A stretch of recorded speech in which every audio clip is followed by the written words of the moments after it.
Give us a preview of the Vedder Cup and the series against the Seattle Mariners.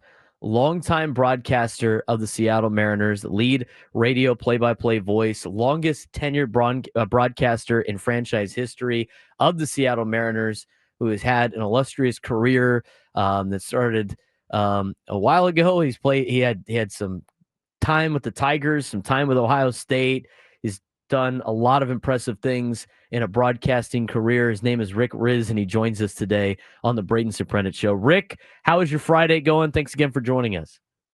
Hey, Braden, you want to be my agent? Thank you very much. I didn't realize that all that stuff happened, but yeah, it's been a wonderful journey. I spent 8 years in the minor leagues, got to Seattle in 1983 with one of the greatest broadcasters in the history of the game of baseball, and Dave Niehaus, and was here for 9 years. Went to Detroit, came back to Seattle. So it's been a great ride. But yeah, it's been a fun season. They're still in first place. They're hanging in there with a lot of injuries, and I look for this ball club to get back to the playoffs again this year.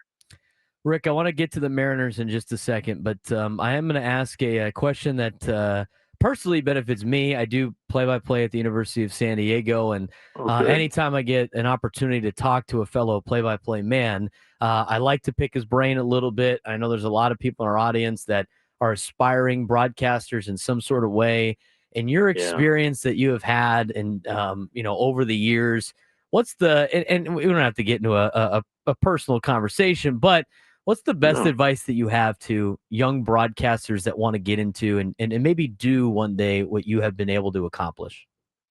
Yeah, you got to love this job because it's a commitment. You're away from your family a lot. When you're home, you're at the ballpark or you're on the road.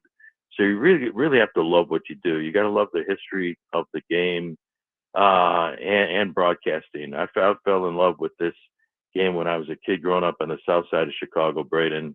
I had the Cubs during the day. My mother was a big Cub fan, loved Ernie Banks and Ron Santo and Billy Williams. And I'd go downstairs, turn on the TV set, turn down the sound, do play-by-play. And I was Jack Brickhouse, the Hall of Fame announcer for the Cubs. And then at night, my dad would come home and we had the White Sox. So I listened to the radio and I tell kids, find out what your passion is. Whatever it is, broadcasting, playing sports, or being a doctor, lawyer, whatever, or whatever you want to do, and make a career out of it. And that's what I did. That's what I tell kids. Find out what your passion is, make a career out of it. But I fell in love with the game of baseball, and I thought, I'd like to be that voice coming out of the radio. And I tell kids, the most important thing when you get into broadcasting on radio is theater of the mind, and you have to, with your words that you choose and the way that you set up, the drama, you got to make people feel like they're at the ballpark. You got to be able to have them see the game through their imagination, through your eyes. And when you do that, then we're doing our jobs then. If you can put them in the front row seat at T-Mobile Park in Seattle, or a front row seat at Petco Park in San Diego, Fenway Park or Yankee Stadium, then we're doing a job. But love what you do. Talk to people, ask questions. I mean, 8 years in the minor leagues, I sat in those buses, for 8 hours, 18 hours, 12 hours, talking to Felipe Alou and Bob Miller and all the managers that I had in the minor leagues and all the managers I've had in the big leagues. And we'll find out about the game of baseball and, just love what you do. So that's what I tell them. It's quite a commitment, but it's a great journey, and you can live your dream because I'm doing it and you could do it too. Rick, that's great advice. I do want to ask one follow-up on that. 8 years in the minor leagues is a long time, and I Yeah. know you got to love it, Yeah. right? At what Yeah. point, how did you battle through knowing that this is the process that I need to do to get to the job that I want without getting discouraged that it seems like it's not going as fast as you might want it to go? Yeah. That's something that I've dealt with before. I know a lot of broadcasters deal with that, but how did you keep pushing during those 8 seasons in the minor leagues, knowing like this is going to work out for me? I got to keep going. Man, that's a great question. I don't know why, Braden, but I think the thing that made me hang in there was at the beginning of my journey, right out of college, one of my best friends who graduated a year before me at Southern Illinois University became the general manager of the Padres AA team in Alexandria, Louisiana in 1975, 74. Then he hired me in 1975, and I went down there as the clubhouse guy. I washed the uniform, shined the shoes for the visiting players, Bruce Suter and with the Midland Cubs, and Jack Clark with the Lafayette Drillers. And that's how I got started. But to answer your question, for some reason, I gave myself 10 years. And I said, if I don't make it within 10 years of the big leagues, I've got to look for something else. You know, I was 21 years old, out of college, played on the JV team at Southern Illinois University. And I think that gave me hope. And I made it in 8. So I was running out of time. But as you get along in your minor league career, listen to yourself and critique yourself more than anybody else does. And you learn the game of baseball, and you get better along the way. And you go, wow, you know, I did a pretty good game last night, or I had a pretty good year. And that keeps you going. You got to have the support. If you're a young married guy, you got to have the support of your wife or your family. And I had the support of my mother and my father. And I just kept going. And thank God that in 1983, Dave Niehaus liked my tape. And there he was after 8 years in the minor leagues, finally in the big leagues in the Kingdom in April of 1983, doing a game between the Mariners and the Yankees. It was Gaylord Perry against Ron Guidry. And I wasn't in Toledo, Ohio, doing a game for the Columbus Clippers. You know, so you got to have faith in yourself and a lot of support along the way. Mariners radio broadcaster Rick Rizzs joining us on the Braden Soprano Show. Rick, I could talk to you about broadcasting for hours, but we got to talk about the Seattle Mariners coming into town to take on the San Diego Padres as part of the Vedder Cup. Mariners got off to a decent start and then have kind of cooled down in the last couple of games or so. Mariners offense has cooled off recently. You know, what adjustments have you seen from the Mariners to try to get back into what they were doing at the beginning of the year that put them into first place? Yeah, Braden, it was an interesting flip-flop because last year the strength of the ball club, and they just missed out of the playoffs by one game. The strength of the team was the starting rotation. The Mariners had the best starting rotation in all of baseball, with Luis Castillo and Logan Gilbert and Bryce Miller and Brian Wu and George Kirby. And these guys were amazing. They took the ball every 5 days, and the offense really struggled. They didn't walk. They were striking out at a record pace last year. If they were down by 2 or 3 runs early in the game, they didn't come back. But this year was totally different. It was the offense that carried the ball club in the early part of the year. Jorge Polanco came back. He was hurt last year. He was one of the hottest hitters in all of baseball. Cal Raleigh is the best catcher, I believe, in the game of baseball, hitting home runs, hitting for a decent average. What he does behind the plate and handling the pitching staff and throwing runners out. J.P. Crawford, amazing in the number 9 spot of the order. Started hit again. He was hurt last year, and now he's back up in the leadoff spot.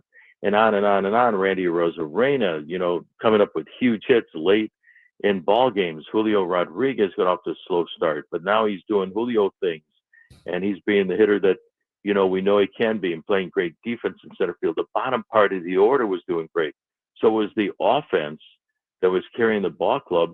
And then all of a sudden, they've had this rash of injuries to 3 of the main 5 starters in the rotation that was so outstanding last year. We haven't seen George Kirby yet this year, one of the best pitchers in all of baseball, an all-star a few years ago with a shoulder issue. He's going to have a rehab start with our AAA team Tacoma today. Hopefully we're going to get him back real soon. Logan Gilbert, who was an all-star last year, you know, went on the injured list a couple of weeks ago with a strained flexor muscle tendon in his right elbow. So we don't know when he's going to come back. And Bryce Miller just went on the injured list a few days ago. So everybody has stepped up. They refuse to lose. You know, they find a way to win. Dan Wilson, our new manager who took over in August of last year, and hitting coach Edgar Martinez, along with Kevin Seitzer and Bobby Maganis, have done a great job of, you know, getting these guys up to the big leagues. Logan Ovens going tonight, making his 4th major league start. Emerson Hancock. Ben Williamson has been an amazing pickup, a young third baseman. Robles is on the IL, Bliss on the IL. Like I said, you got Miller, Kirby, Gilbert on the injured list, Luke Raley. But they battle. They just find a way to win games. So once they get those 3 guys back in the starting rotation, they're really going to take off. But you look at the standings. and they're in first place by a half game to the Barracuda League West. They're still hanging in there. It's an amazing team. They just don't give up, and they really play well together and fight for each other.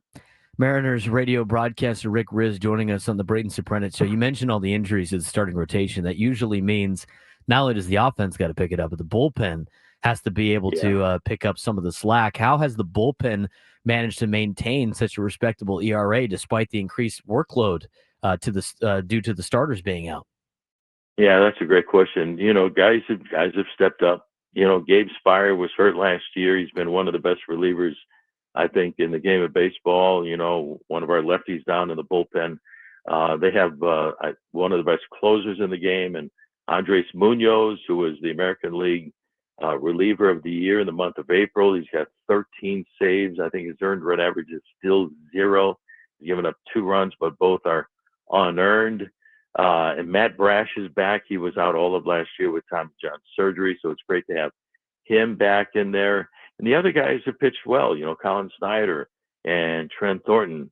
And this kid, Carlos Vargas, has been outstanding. He makes the ball club out of spring training. He's going to be maybe the long guy out of the bullpen, but he works himself now into high leverage situations. Bizzardo has pitched well. So it's just a matter, Braden, of guys stepping up at the right time, and they just keep plugging away. They play a lot of close ball games, especially right now. The offense is kind of sputtering a little bit and slowed down on the last homestand against Toronto and New York, the Yankees. But the bullpen is doing a good job. But once they get the ball to Andres Munoz, the ball game is pretty much over. This kid is absolutely amazing. Yeah, former Padre Andres Munoz. A lot of Padres fans wish that he was still part of the bullpen here in San Diego. Obviously, a lot of trades between the two teams of the last couple of years. But with this matchup with San Diego, we obviously see the Padres day in and day out. From an outside look, as you get prepared for your broadcast, what are you most excited to see with this San Diego Padres team and how they stack up against the Mariners team that you see every single day? Well, your lineup is absolutely amazing. You got a lot of talent in that lineup, and Jackson Merrill, a young shortstop, now center fielder, Gold Glove center fielder, has turned into one of the better players in the National League. I'm not telling you anything you don't know. And then Manny Machado and Fernando Tatis, and you go on and on and on. There's just so much talent in that lineup. So that's always something that not only the Mariners, but everybody else, especially in the National League, has to contend with.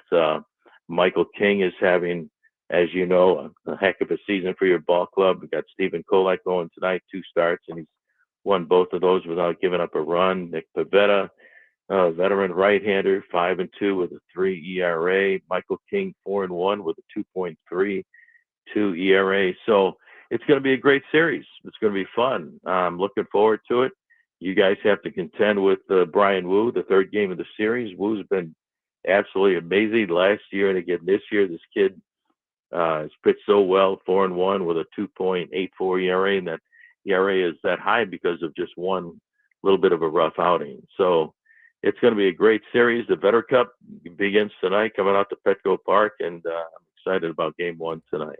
Last thing for you, Rick, as we let you go and get you ready for let you get prepared for the game tonight. What are your thoughts on the Vedder Cup rivalry? Right, rivalry. They share the Mariners and Padres share a complex together.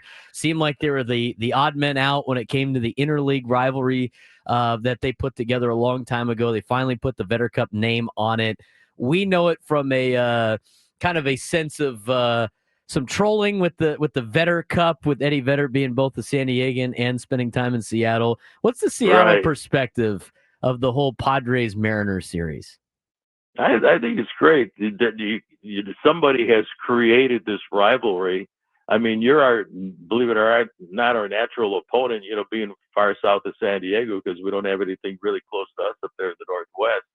So I think it's great that Eddie Vedder gets involved, and it's called the Vedder Cup, and it creates more of starts a tradition or a rivalry or excitement, saying, hey, it creates more importance on the series in each and every game. So it's just fun that this name is attached to it, that Eddie Vedder is attached to it with his ties in San Diego, and of course with his music up in Seattle. And so it's just a fun thing. So I'm looking forward to it. And is he going to be at the ballpark tonight? I don't know. Did they say? I don't know if he is or not. I know eventually he'll be at one of the six. I thought they said he was going to be at one of the six games. So I don't know if it's going to be in Seattle later in the year or here in San Diego. But a very, very fun weekend. Hopefully you're paying Yeah, attention to the exit velocity there, Rick, because that could be a tiebreaker later in the season. yeah, that could be. It's going to be a lot of fun. I love going down to spring training. As everybody knows, we share our complex with the Padres. It's always fun when we play that first game, and I know everything is right with the world when we come out of Seattle with the weather there. It's cold and dreary and rainy all off season, but then you get down to spring training and you play that first game in Peoria against the San Diego Padres, and everything is right with the world when the baseball season gets underway when we play the Padres. Now here we are during the regular season. Every game counts. Every game matters. Every game is relevant because we came so close to making the playoffs last year, Braden, by just one game. So it matters what you do on May the 16th or whatever day it is today, because with the tiebreakers and things like that, with no plan, every game is so important. So it's going to be a lot of fun tonight. Rick, I had a lot of fun talking to you. Thank you for the advice for all the future broadcasters out there, myself included. I'll try to incorporate that in some of my broadcasts this weekend over at USD. Have some fun calls. Enjoy your time in San Diego. We look forward to talking to you again. All right, buddy. We'll see you at the ballpark. You take care. Rick Rizzs, the Mariners radio broadcaster in his 40th season of Seattle Mariners baseball. What a lovely conversation that was. I thoroughly enjoyed it. Big thank you to Rick Rizzs, who has been doing this job for such a long time at such a high level.